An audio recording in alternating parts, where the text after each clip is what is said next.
Hello, welcome back to the channel, and this is a channel where we give you reviews, don't do unboxings. Might do a few playthroughs next year, you never know. But today we are going to continue our countdown of our top 100 board games of all time. This is number 60 down to 51. We're almost halfway there, so it's good to know that you haven't withered and died yet. But the day is not over yet, so I'll be keeping my fingers crossed. So just remember, if your top 100 board games are not on this list, then that is because A, we ain't played them, or B, we think they are complete and utter dog shit. So if you are new here, please consider subscribing to this channel, hit the like button and all that YouTube bullshit.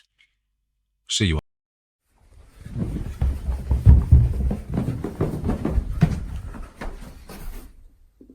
Bollocks.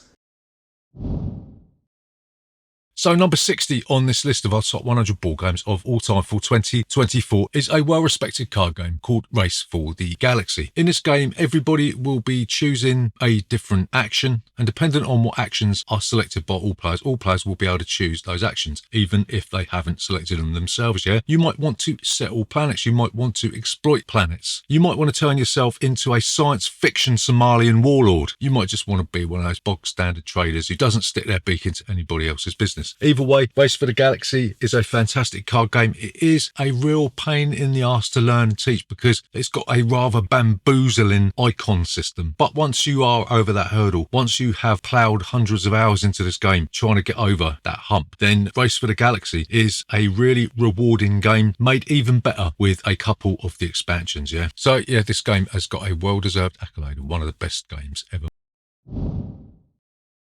Number 59 on this list is a game that is sadly out of print, and I don't even think it's going to be coming back. It's a game called Quantum, yeah? This is a 4-player space-themed game, yeah, that uses dice as ships. Each different ship will be represented by a pip on the die, and each of the ships has got a special ability. Some of them might be better in combat, some are better at maneuverability, but effectively what you'll be doing, you'll be roaming around a modular board. The board is bigger or smaller depending on the player count, and you'll be trying to take over different spaces, blow the shit out of other players, and maybe upgrade your stuff with some technologies, yeah? Quantum sort of didn't really do very well when it was first released, yeah, but I think people are now starting to regret the fact that it's gone out of print, because I've heard a lot of people talking about wanting this one to come back, and I can see why. The production quality is absolutely fantastic. It is a little bit abstract for what it is, yeah? There's not really that much theme here, but the gameplay mechanics are fantastic. When you mould that into a game that has superb production, then I'm all over this one like flies to shit.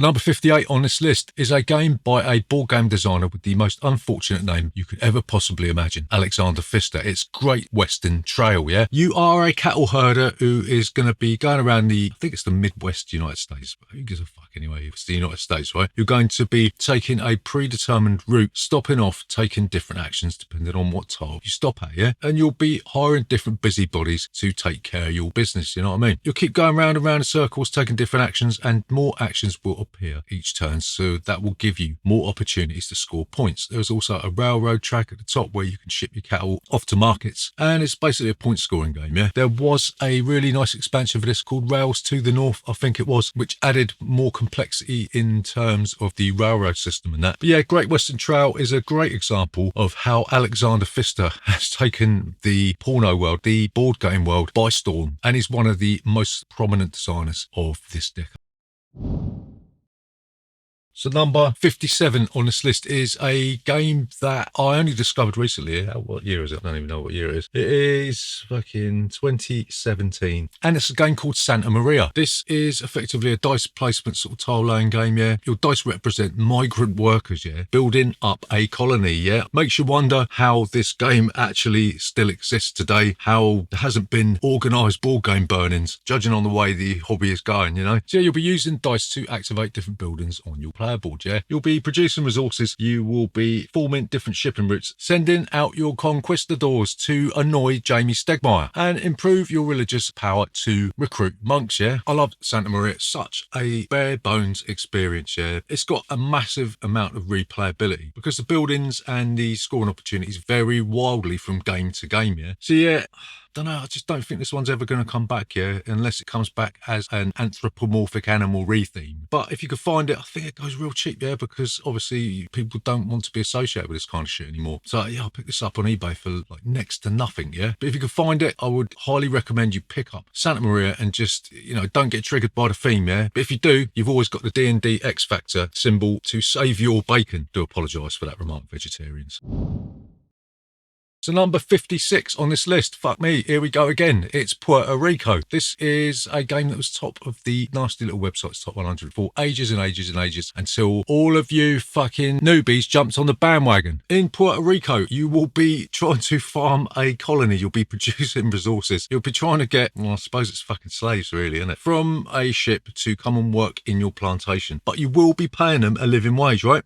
Right. Each round you're going to be picking a role, and roles will allow you to build buildings that will maybe give you points. You'll be able to trade your goods up. You'll be able to ship your resources that you produce off to far off lands like the UK, for instance. And roles that aren't picked are going to become more lucrative because you're going to stick a doubloon on them at the end of the round, yeah? Puerto Rico is an unadulterated classic. It is coming back. Can't remember who did it. Is it Awaken Realms or something? One of them lot has decided to produce another version of this. There was a reprinting of this. I can't remember. It had a semi-re-theme, but they fucked it up, yeah. They forgot to print stuff on the buildings and shit, and they got some sort of cultural consultant who was not from Puerto Rico. I think he was from fucking Azerbaijan or something. And anyway, it was just a fucking complete shit show, yeah. So that got shelved, and another company's taken over, and we'll be seeing a new version of this in the near future, I believe. So fingers crossed they've made it better than our cheapest chips Ravensburger copy that we've been playing since year dot, yeah. But yeah, I love Puerto Rico. I love the theming of it. I love the role selection. And it's just a fucking classic game that I'm never going to stop playing, even if I might end up getting arrested for it.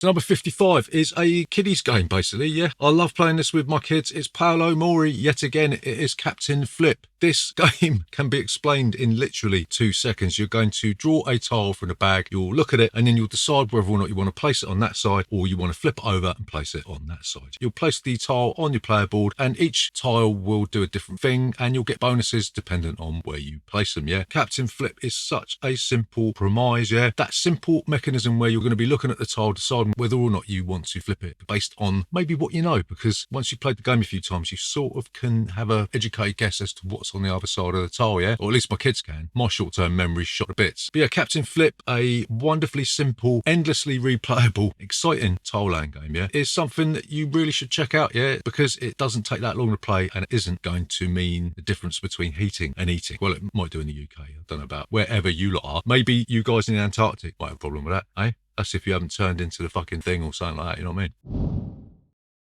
Number 54 on this list is a game called Carnival Zombie. Truth be told, this is Left 4 Dead, the board game. Yeah, do you remember that game by Valve, Left 4 Dead 1 and 2? Yeah, I think they re-released it as some dogshit free version anyway. But yeah, it's basically Left 4 Dead, the board game. What you're going to be doing, you're going to be roaming around the streets of Venice, doing a bit of tower defense shit. You might want to take on the role of Captain Terror or Lady Columbine with her sniper rifle. Yeah, I know this video's getting worse, isn't it? And you'll be fighting off hordes and hordes of monsters. And once you've killed them all, then the daytime will come and you'll be able to progress through Venice and hopefully get to one of the escape points where you'll play sort of like a mini game, or the game will change up. And hopefully you'll escape and win it, right? Carnival Zombie did have a second edition. We haven't played that because I think it's a little bit too similar. I think it's got miniatures and stuff. Original just had bog standard cubes, but it makes no difference, yeah? To me, don't give a fuck whether it's cubes or minis. The rulebook is a real pain in the arse. It's like it hasn't been translated very well from Italian. I don't know whether that was rectified in the second edition, but in the first edition, it is a pain in the backside. But as always, if you can get over that, Carnival Zombie is a fucking rip-roaring, rollicking romp.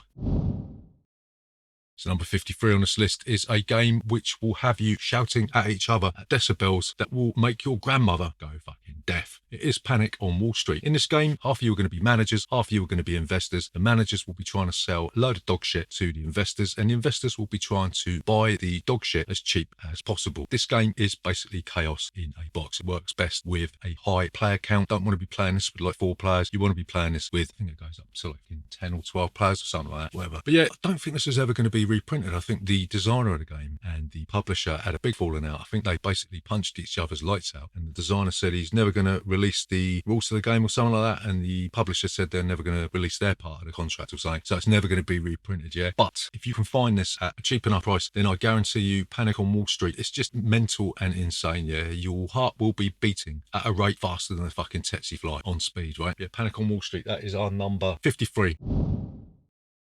So number 52 is another game by Rainer Knizia. It's a racing sort of deck building game. It's Race to El Dorado. In this game, you'll be starting off with a basic hand of cards, which will give you treasure and allow you to move. And you'll be playing cards that will allow you to buy stuff with the treasure, or you'll be able to move with like the machetes or the oars that will let you move through water spaces. Yeah, you'll be building up your deck, giving yourself more powerful movement, more powerful abilities, maybe buying some of the pink cards that are going to give you game breaking special abilities. And basically, the first player to get to El Dorado, the end of the tiles, will be the winner. I think I say this time I talk about El Dorado, but I have never lost this game. Maybe that's why I enjoy it so much. Yeah, I'm not looking forward to the day when I actually do end up coming second or maybe even third or fourth in this game. Yeah, but it's such an exciting game. A deck building racer is a quite novel setup, and truth be told, I was a little bit surprised that Rainer Knizia come up with this. Usually he does these Euro games that are as dry as a nun's minge. Yeah, but this one is colourful, exciting, and wet as fuck. Yeah, just been sick in my mouth. So number 51 on this list, and the game that will conclude this banal segment, is a game called Royals. Yeah, this is a game by designer Peter Horst, guy who did another fantastic game, Francis Drake. Royals is effectively a cube pushing game. Yeah, you'll be acquiring different country cards that correspond to obviously different countries on the map. You'll be playing these that will allow you to add influence cubes to the court of that country. Yeah, the trick with this is that you'll be able to push other people's cubes out. You can play an intrigue card at the right time. Yeah, it's a majority type thing, so the player with the greatest influence will gain the favour of the court member associated with that country, yeah, and in doing so will score points. Royals is another one of those streamlined designs that just captures your imagination, even though it's just a map with a few cubes on it. Yeah, the game doesn't really deserve to be this good, yeah, but for some reason when you're playing it, these rather drab and boring components sort of take on a life of their own, and you get this sort of like backstabby type thing going on where you plan to push somebody out and then they do the same to you. So you get this back and forth with your opponents where you're prodding each other and then planning to pull the trigger at the right time so you get that influence, right? Peter Horst is one of the most underrated designers, I think, in the industry, yeah? He's produced some absolutely fantastic games, and it's just a shame that he doesn't get the recognition he deserves, yeah? People just don't see his name in the same way as they do like Stefan Feld and Alexander Pfister, right? Which is a bit of a shame, but fuck it, that's his problem, not mine. And we'll keep playing Royals, even though I can't remember who designed it. Was it Peter? What? Who? So there you go. That concludes the next instalment of our top 100 board games of all time. Tell us what you think about this list in the comments below. What games do you think will be in our top 50? What games do you think have dropped off? What game do you think will be our number one game of all time? Yeah, will it change from last year? Who knows? You're gonna have to keep watching to find out. There are another 5 of these to go, with the final one being on maybe Christmas Eve, Christmas Day. I haven't decided yet because I might be too busy emptying my sack down the chimney. So remember, if you are new here, then please consider subscribing to this channel with the like button and all that YouTube bullshit. See you next time.